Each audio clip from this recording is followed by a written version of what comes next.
I am Abhishek Chaturvedi, Department of Physics, SBN PG College, Kalan, Sultanpur. Today, we are discussed to the paper second, solid state and nuclear physics. And we are discuss about solid state physics.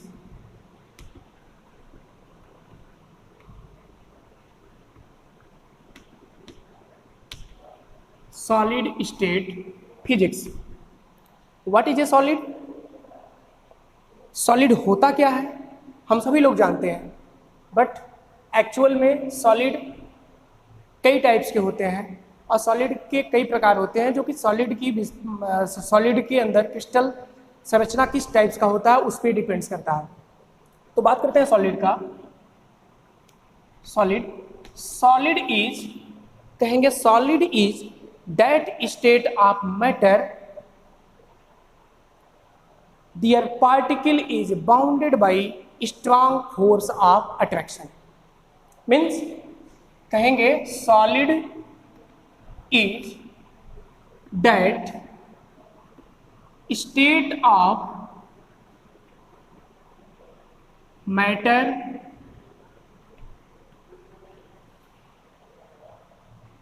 their particle are bounded by strong force of attraction. Means force of attraction means क्या हुआ कि जो solid के अंदर particle होते हैं उनके बीच वो बाउंड होते हैं। कैसे बाउंड होते हैं? स्ट्रांग फोर्स ऑफ अट्रैक्शन से। उसे हम क्या कहते हैं? सॉलिड कहते हैं। ठीक, बात सबको समझ में आ गई होगी। सॉलिड में क्या होता है कि उस बाउंड होता है, सॉलिड किससे बाउंड होता है? स्ट्रांग बाउंड क्या होता है? उसके पार्टिकल बाउंड होते हैं। और कैसे बाउंड होते हैं? स्ट्रांग फोर्स ऑफ अट्रैक्शन से बाउंड होते हैं। ठीक, अब हम बात करते हैं सॉलिड में properties of solid. Of solid, तो सॉलिड की क्या प्रॉपर्टीज होते हैं इसको हम जानते हैं। सॉलिड के कई प्रॉपर्टीज होते हैं। जैसे नंबर एक, पहला क्या होता है कि शेप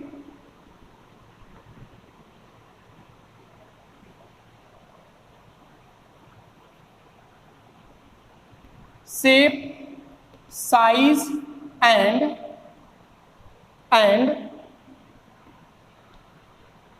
वॉल्यूम क्या होता है? फिक्स्ड होता है। हमारा जो पहला पॉइंट है कि shape size and volume fix होता है, किसका होता है? हमारा सॉलिड का होता है। ठीक, नंबर दो जो पॉइंट होता है कंप्रेसिबिलिटी की बात करते हैं हम।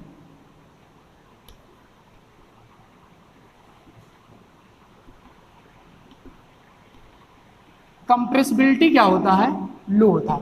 हम आपको बता दें सॉलिड में कंप्रेसिबिलिटी मीन्स होता है कंप्रेस करना।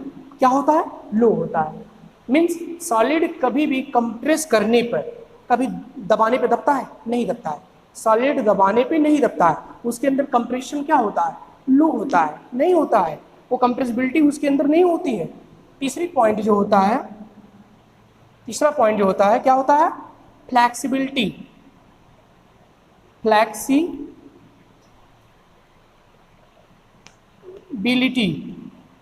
ये क्या होता है? ये भी लो होता है। फ्लैक्सिबिलिटी क्या होता है? फ्लैक्सिबिलिटी हमको पता है कि फ्लैक्सिबिलिटी सॉलिड के अंदर लो होता है। जैसे हम आपको बताएं, कभी भी खिंचाव उसके अंदर होता है? फ्लैक्सिबल होता है क्या? नहीं होता है। सॉलिड फ्लैक्सिबल नहीं होता है। कभी भी इसको खींचेंगे आप, नहीं होगा।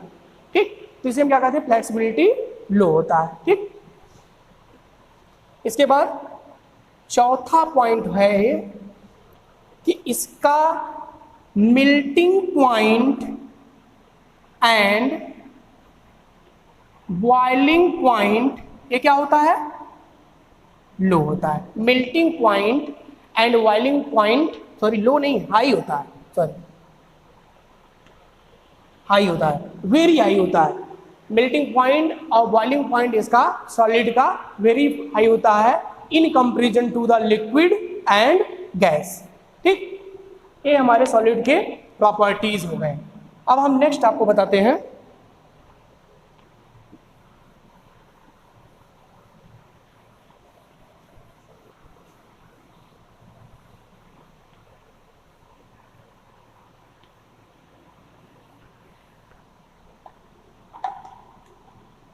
Types of solid.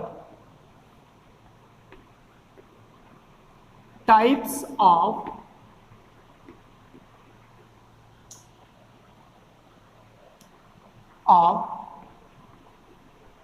Solid.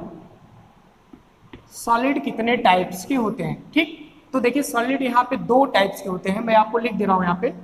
Solid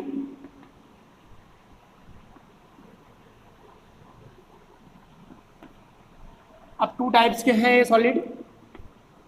तो पहला क्या है आपका? Crystalline solid.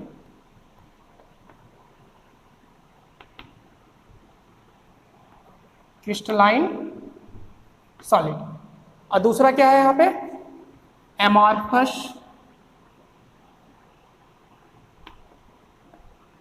सॉलिड। ठीक, तो क्रिस्टलाइन सॉलिड और amorphous solid.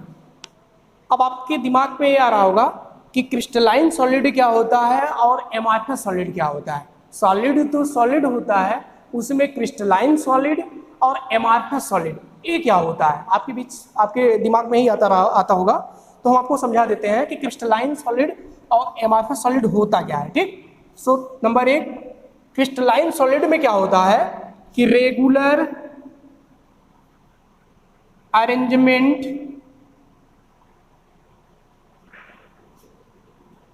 Arrangement of particle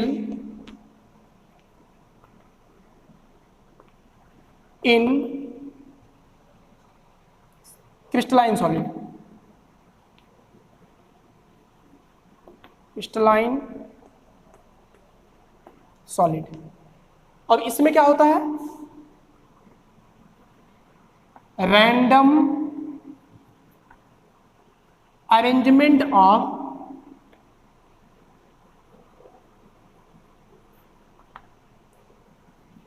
of particle in amorphous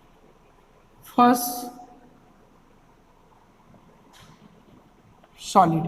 ठीक, इसका मतलब आपको नहीं समझ में आ रहा होगा, हम आपको समझाते हैं कि रेगुलर अरेंजमेंट क्रिस्टलाइन सॉलिड में और random arrangement of particle in amorphous solid का मतलब क्या होता है, मैं आपको भी समझाता हूं।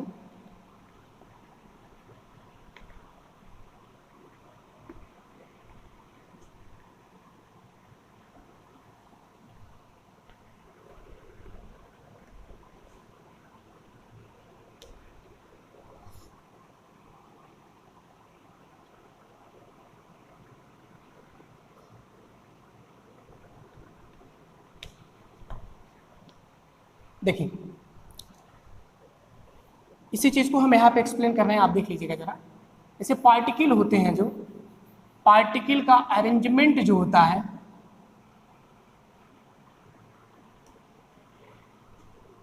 वो एक रेगुलर एंड रिपीटेड पैटर्न में होता है। क्या होता है? रेगुलर एंड रिपीटेड पैटर्न में होता है। ठीक,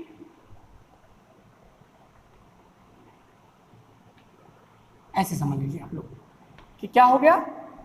रेगुलर एंड रिपीटेड पैटर्न में होता है। ठीक, जबकि एमॉर्फस सॉलिड में अगर हम बात करें तो यहाँ पे लिखा हुआ है, हमने लिखा है यहाँ पे कि this is the random arrangement. यहाँ पे क्या है? रैंडम अरेंजमेंट होता है। तो रैंडम अरेंजमेंट का मतलब हो गया आपका कि इसके अंदर जो पार्टिकल होते हैं वो कहीं भी किसी भी डायरेक्शन में, लाइक जिगजैग मोशन में लगा हुआ है। जिगजैग टाइप के पार्टिकल होते हैं, कहीं भी लगे होते हैं। ठीक, तो इसे हम क्या कहते हैं? Regular arrangement. इसे क्या कहते हैं? Regular arrangement. और इसे क्या कहते हैं?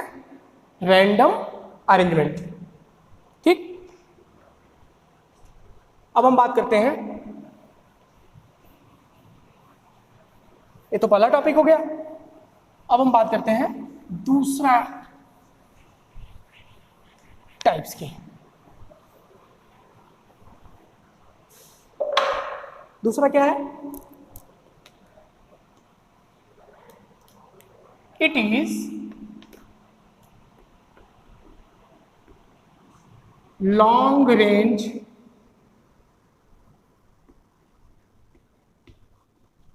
Order.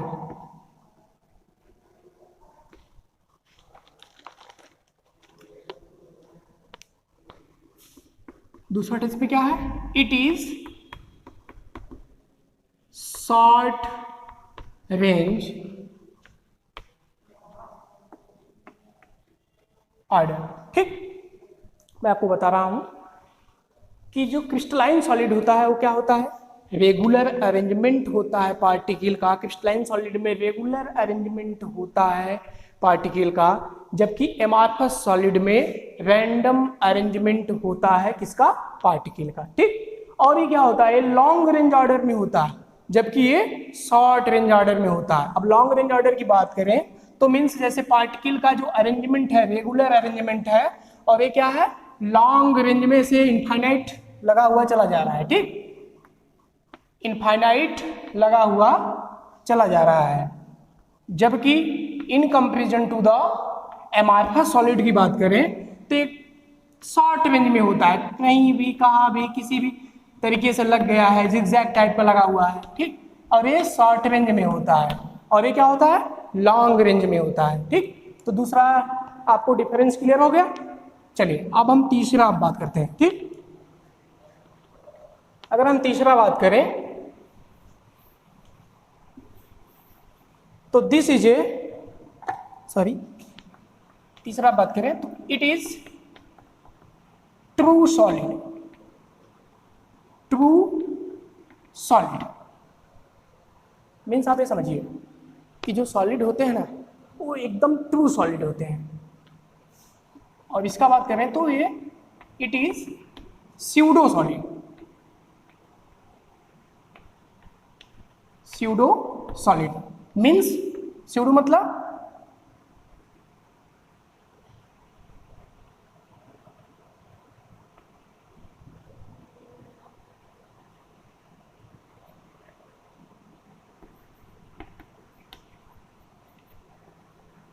Super cooled liquid. Super cooled liquid. और ये क्या होते हैं? ये हमारा ट्रू सॉलिड होता है। जैसे आप देखिए आयरन को देखें, लोहा, स्टील, ये सब हमारे ट्रू सॉलिड है, जबकि in comparison to the amorphous solid ये क्या होते हैं? ट्रू सॉलिड नहीं होते हैं। जैसे प्लास्टिक हुआ, ग्लास हुआ, ETC, तो ये सब क्या होते हैं? ट्रू सॉलिड नहीं होते हैं। ठीक, अब देखिए चौथा पॉइंट का अगर हम बात करें तो इसका मेल्टिंग पॉइंट इज शार्प। इसका मेल्टिंग पॉइंट क्या है? शार्प है, जबकि in comparison to the amorphous solid melting point is not sharp. ठीक, देखिए हम बात करते हैं मेल्टिंग पॉइंट की, तो मेल्टिंग पॉइंट से हम बात करते हैं तो मेल्टिंग पॉइंट होता क्या, मैं आपको पहले समझा दूं। मेल्टिंग पॉइंट वह पॉइंट होता है जिस पे हमारा कोई भी चीज़ मेल्ट हो जाए, मीन्स मेल्ट हो जाए, पिघल जाए। ठीक, तो मेल्टिंग पॉइंट क्या होता है?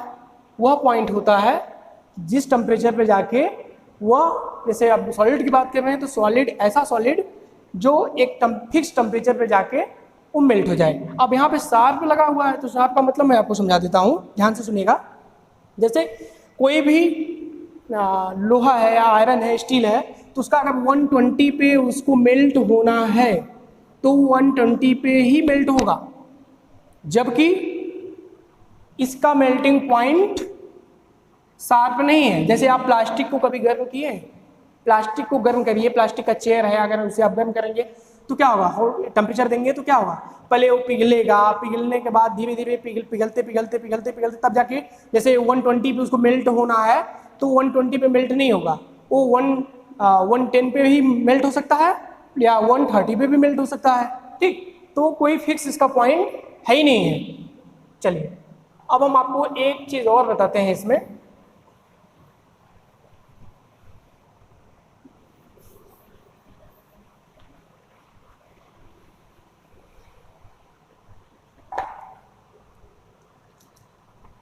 पांचवा पॉइंट हम आपको समझाते हैं। क्रिस्टलाइन सॉलिड जो होते हैं वो एनिसोट्रॉपिक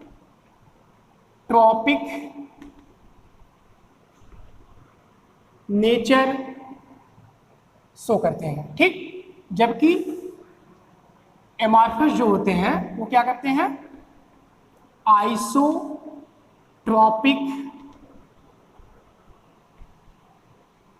नेचर शो करते हैं। जैसे हम आपको बताएं, अब आपके मन में आ रहा होगा कि सर ने ये कौन सी बात बता दिया कि एनिसोट्रॉपिक और आइसोट्रॉपिक, एनिसोट्रॉपिक क्या होता है और आइसोट्रॉपिक क्या होता है। तो मैं आपको समझा दूं, एनिसोट्रॉपिक का मतलब होता है, एनिसोट्रॉपिक का मतलब होता है कि different physical properties in different direction. जबकि आइसोट्रॉपिक का मतलब होता है same physical property in different direction. ठीक, अब हम आपको समझाते हैं यहां पे।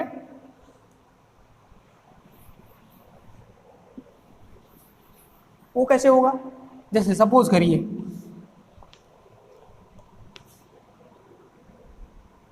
कोई पार्टिकल है, सपोज रेगुलर अरेंजमेंट में है,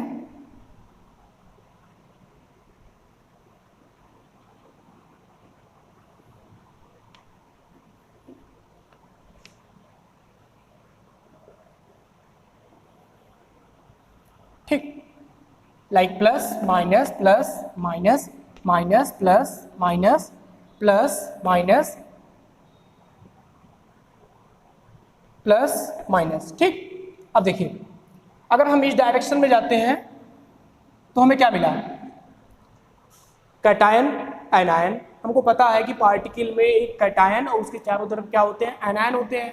ठीक, तो हमारा क्या है, cation anion cation anion, means एक कैटायन मिला, एक एनायन मिला, फिर कैटायन फिर एनायन। अगर हम यहाँ पे बात करें, अगर इस डायरेक्शन में जाएं तो हमें क्या मिला, हमको मिला कैटायन कैटायन कैटायन।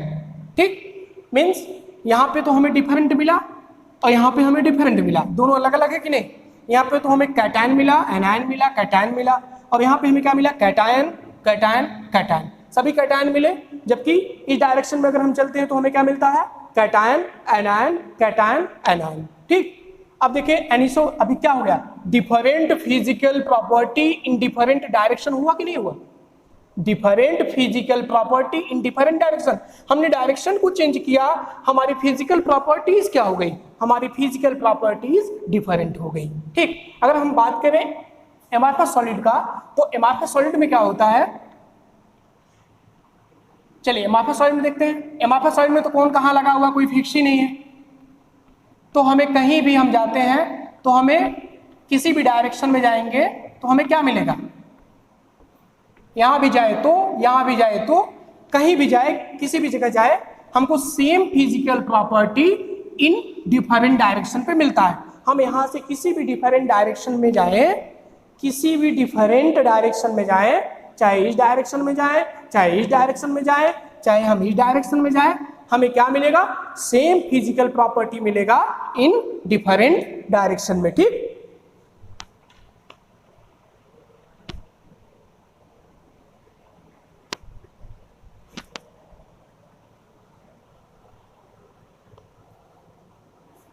चलिए अब हम आपको बताते हैं। अब बात कर लेते हैं एग्जाम्पल का। अगर हम एग्जाम्पल का बात करें तो यहाँ पे हमको एग्जाम्पल में जैसे ZNS, NaCl, CSCl इत्यादि मिलते हैं हमको। और यहाँ पे हमें क्या मिलता है, हमारा एग्जाम्पल में हो गया रबर, ग्लास, प्लास्टिक इत्यादि। यहाँ पे हमारे एग्जाम्पल हो गए और यहाँ पे हमारा ये हो गया। ठीक, चलिए अब नेक्स्ट बात करते हैं। तो आपको समझ में आ गया क्रिस्टलाइन सॉलिड क्या होता है, एमार्फस सॉलिड क्या होता है। तो सबसे पहले हम आपको बताए हैं कि सॉलिड क्या होता है। तो solid is that state of matter the particle are bounded by strong force of attraction. ठीक, जिसके पार्टिकल क्या होते हैं, स्ट्रांग फोर्स ऑफ अट्रैक्शन से बाउंड होते हैं, उसे क्या कहते हैं हम लोग, सॉलिड कहते हैं। ठीक, अब हम बात करते हैं क्रिस्टलाइन सॉलिड का और एमार्फस सॉलिड का, क्योंकि सॉलिड हमारे 2 टाइप्स का होते हैं। तो क्रिस्टलाइन सॉलिड जो होते हैं वो हमारे क्या होते हैं, रेगुलर एंड रिपीटेड पैटर्न में होते हैं। उसके जो पार्टिकल होते हैं वो रेगुलर और रिपीटेड पैटर्न में होते हैं। तो हम कह सकते हैं कि crystalline solid are their particle is regular and repeated pattern, but in comparison to the amorphous solid their particle is the random pattern। ठीक, इसके बाद अगर हम दूसरा बात करें क्रिस्टलाइन सॉलिड में तो इस क्या होता है, it is the long range order, it is the long range order, but in comparison to the amorphous solid it is the short range order. ठीक, अब तीसरी बात अगर हम करें तो सीधी सी बात है, this is the true solid, ये सही में सॉलिड होते हैं, this is the true solid, but in comparison to the amorphous solid this is the glassy solid या स्यूडो सॉलिड। एक ग्लासी सॉलिड, देखिए एक चीज और जान लीजिए आप लोग, एमार्फस सॉलिड को ही क्या कहते हैं, ग्लासी सॉलिड कहते हैं। क्या कहते हैं, ग्लासी सॉलिड कहते हैं। सुपर कूल्ड लिक्विड होता है। ठीक, अब देखिए अगर हम चौथे की बात करें तो सीधा बात कि इसकी मेल्टिंग पॉइंट क्या होते हैं, वो बिल्कुल शार्प होते हैं, इसके मेल्टिंग पॉइंट शार्प होते हैं, but in comparison to the amorphous solid इसकी मेल्टिंग पॉइंट क्या होते हैं, नॉट शार्प होते हैं, इसके मेल्टिंग पॉइंट शार्प नहीं होते हैं। ठीक, अब हम पांचवी बात करें तो क्या होता है कि ये एनिसोट्रॉपिक नेचर शो करता है।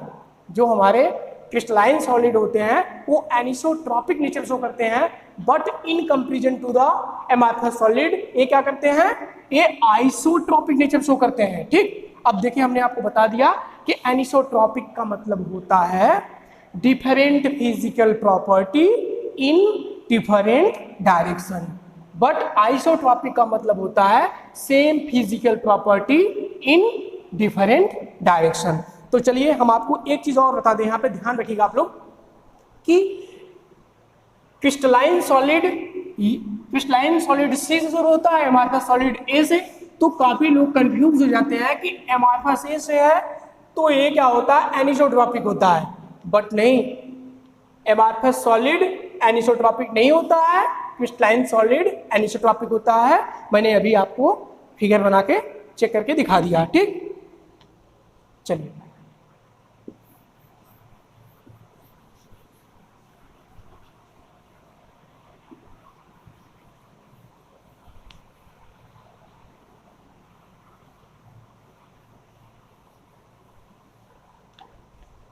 अब हम आपको बताते हैं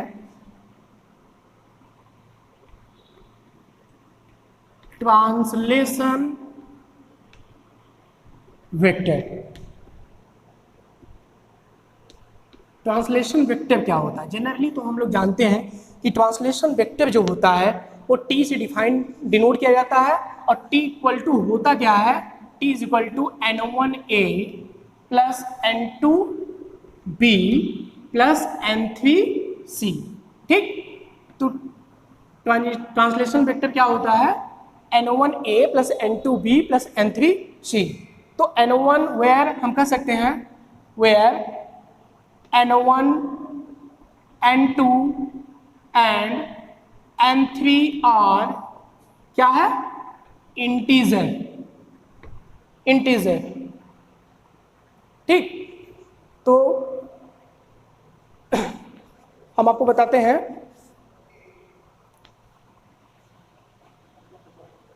इंटीजर। चलिए अब हम आपको समझाते हैं।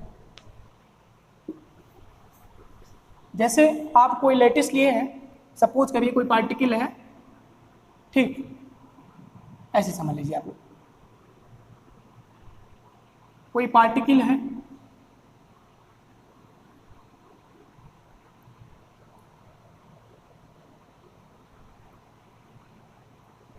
ठीक, यहीं तक बनाते हैं, ऐसे यहीं तक बनाते हैं। चलिए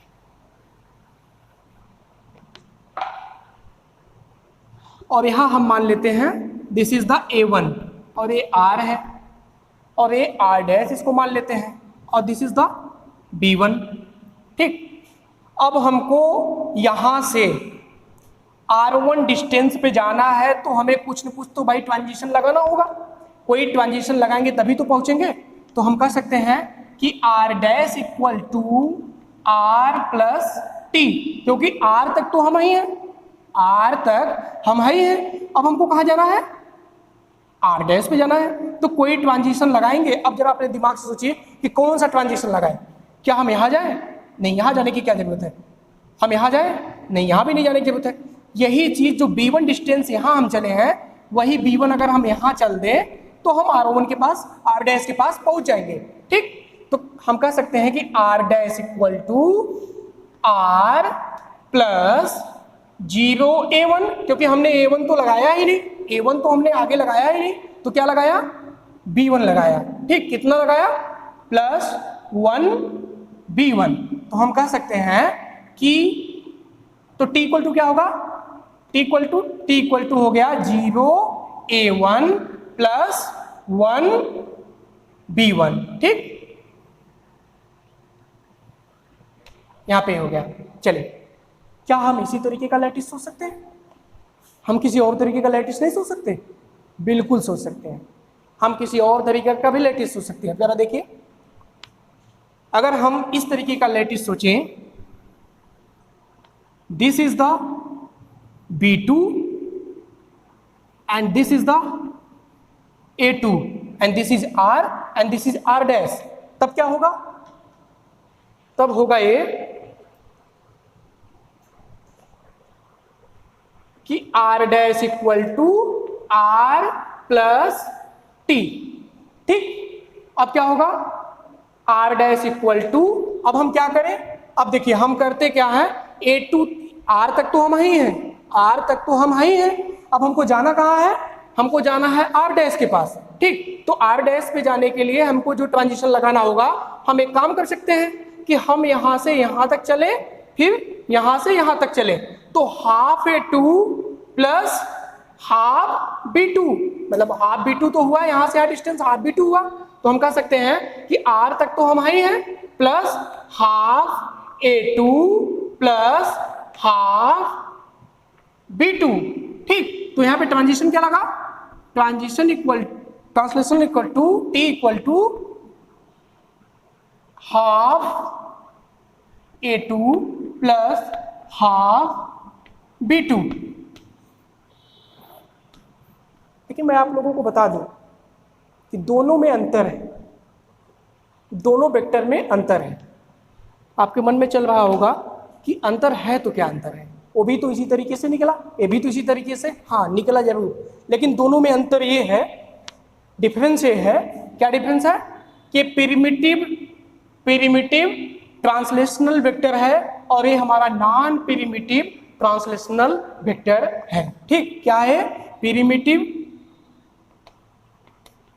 ट्रांसलेशन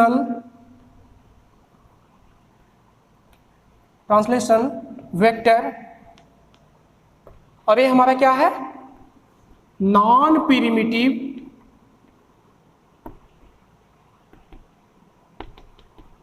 ट्रांसलेशन